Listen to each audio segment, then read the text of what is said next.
and even targeting the European Union.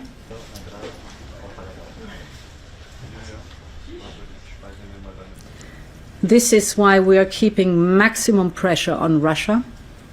That means tightening our sanctions regime. We will come forward soon with our 19th package of hard-biting sanctions. And in parallel, we are advancing the work on the Russian frozen assets to contribute to Ukraine's defense and reconstruction. European Union moves closer to confiscating Russia's frozen assets. US is ready to impose a no-fly zone along with European allies. Trump's team has decided to send long-range missiles to Ukraine. Meanwhile, White House has misinterpreted Putin's intentions during the latest summit in Alaska. How is the EU ready to use Russia's frozen assets, and what really happened in Alaska? Politico reports that the European Union is moving forward with a plan to use profits from over 200 billion euro in frozen Russia's central bank assets to fund Ukraine. The plan would not confiscate the assets but redirect interest earning and investments profits, a legally safer option backed by several EU members. The European Commission also is drafting a legal framework with pressure to deliver before the year ends. Initial funds, 1.55 billion euros, have already been transferred to Ukraine from profits generated by the frozen assets. Baltic states, Poland and Nordic countries say this is a fair way to make Russia pay. However, France, Germany and the European Central Bank warn the move could hurt market confidence and damage euro's credibility. A new proposal may allow approval by a majority vote, sidestepping likely vetoes from Hungary and others. Belgium is already sending 90% of asset-related tax revenue to Ukraine. Also, Latvian Defense Minister Andris Spurts urged to act from a position of strength, as Russia is bluffing and using bluffing strategies amid the peace efforts to push acceptance of their conditions. Let's not underestimate what Russia is. Russia has its, of course, brutal approach to the war and complete disregard for human life. But let's not also overestimate what Russia is. It also has, in a sense, bluffing strategies that they are strong and the conditions must be accepted. No, not at all. Let's not underestimate who we are. We have a viable, strong economies. We have the military. Of course, the important part is our commitment, our contribution. So that's why we must continue to speak from positions of strength and act from positions of strength. Meanwhile, the US has indicated that it is ready to play a significant role in new European-led security arrangement for Ukraine once the war is over. According to reports from the Financial Times, US would offer critical intelligence support and air defense capabilities as part of a security framework aimed at preventing any future aggression from Russia. This is a major shift in US policy. While the US has ruled out deploying ground troops, it plans to provide intelligence, surveillance, reconnaissance, command and control systems and air defense assets to support European forces in Ukraine under this post-war plan. This includes baking a no-fly zone over Ukrainian territory and monitoring ceasefire arrangements via satellite surveillance. The move signals US readiness to step up its involvement in Ukraine's long-term defense. Moreover, according to Financial Times sources, US is ready to send its own aircraft to Ukraine to provide logistics and deploy ground-based radars to support no-fly zone. At the same time, European states will have to send tens of thousands of troops to Ukraine. The plan to provide security guarantees also includes the creation of 3 levels of defense, which will include primary defense by Ukrainian troops, the creation of demilitarized zone with troops from neutral countries as a second line of defense, and the deployment of European deterrent force in the rear of Ukraine with the support of the US Air Force. Meanwhile, EU defense and foreign ministers discussed this week the potential deployment of peacekeepers to Ukraine from a neutral country to patrol a demilitarized zone after the fighting stops. Politico has learned the meeting will be held this week, and the aim of the talks is to increase pressure on Russia to show that Moscow that continuing the war makes no sense. Officials will discuss post-war security guarantees and next package of EU sanctions against Russia. European leaders will discuss also which neutral third country could provide troops, peacekeeping crews, to patrol a demilitarized zone in Ukraine if fighting ends. Meanwhile, European officials are reportedly waiting a plan to create a 40-kilometer buffer zone between Ukrainian and Russian front lines. According to a report by Politico, the idea has not been publicly endorsed and remained controversial.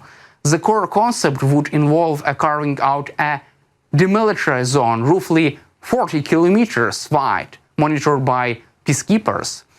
The goal would be to physically separate Russian and Ukrainian troops after ceasefire, helping to prevent hostilities and offering a framework for long-term peace. However, no concrete plan has been agreed yet, and logistics remain staggering. Military estimates suggest that patrolling such buffer zone could require from 4 to 60,000 troops. Also, US defense planners have ruled out putting US boots on the ground in Ukraine.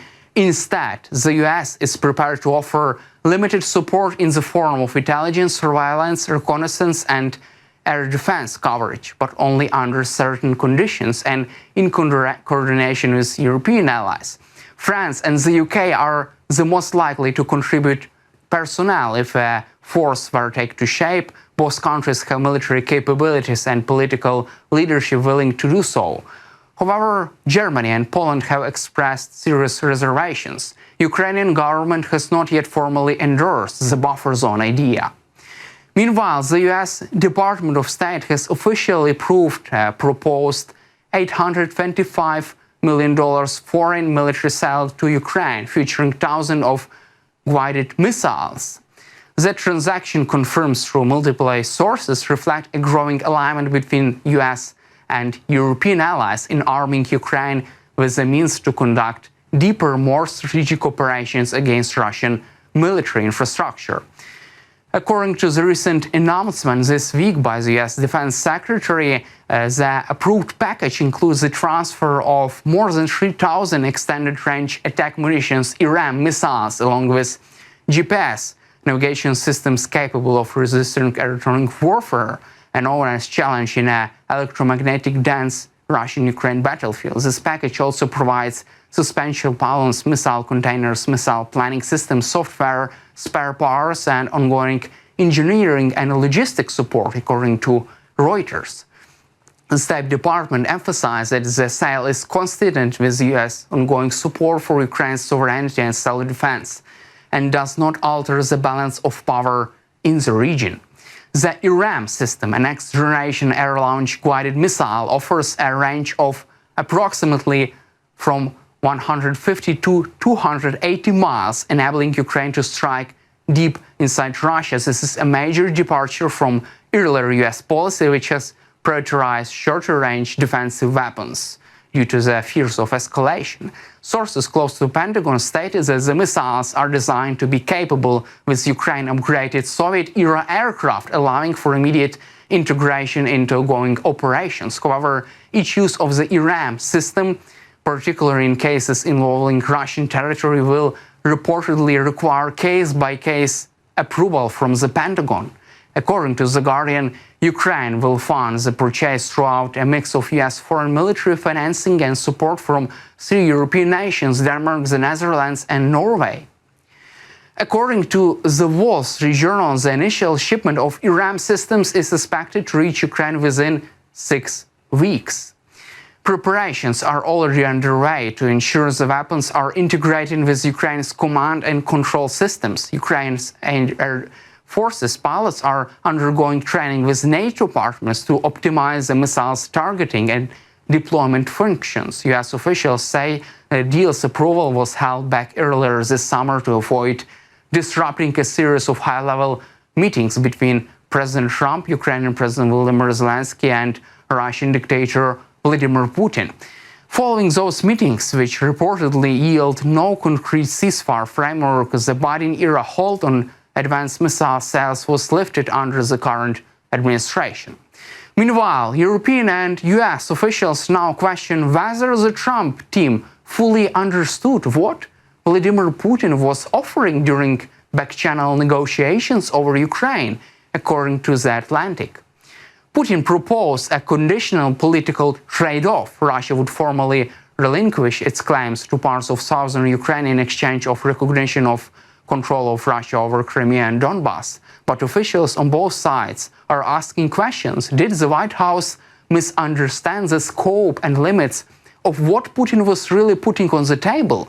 In the meeting with Witkoff, Putin laid out what appeared to be a compromise in exchange for formal Western recognition of Russia's annexation of Crimea and occupation of Donbas region, areas Moscow seized in 2014 and 2022. Russia would agree to withdraw formal claims to the Ukrainian territories of Zaporizhia and Kherson. But beneath the surface of that offer lay several problems. First, Putin made no indication that Russian forces would actually leave southern regions. According to sources, the issue of troops withdrawal was not discussed, and perhaps more concerning, Witkoff never asked Putin about this matter. The lack of clarity surrounding the Moscow meeting has left European allies scrambling for answers. One European diplomat speaking on condition of anonymity said, quote, "There is mostly confusion at this point. Nobody can tell if this was a serious offer from Moscow or just Americans didn't understand what was being said. Officials have expressed frustration not only with the lack of Putin's details in Putin's proposal, but also with the informal and nature of the outreach. While informal diplomacy can sometimes serve a catalyst for breakthrough, the absence of professional diplomats or policy experts at the table during negotiations raised concerns about the strategy. Multiple sources said they remain unclear whether Putin's statement to Witkoff constituted an actual offer or simply a probe to test the waters of American flexibility on Ukraine territorial integration. That's all for today. Subscribe to our YouTube channel and glory to Ukraine.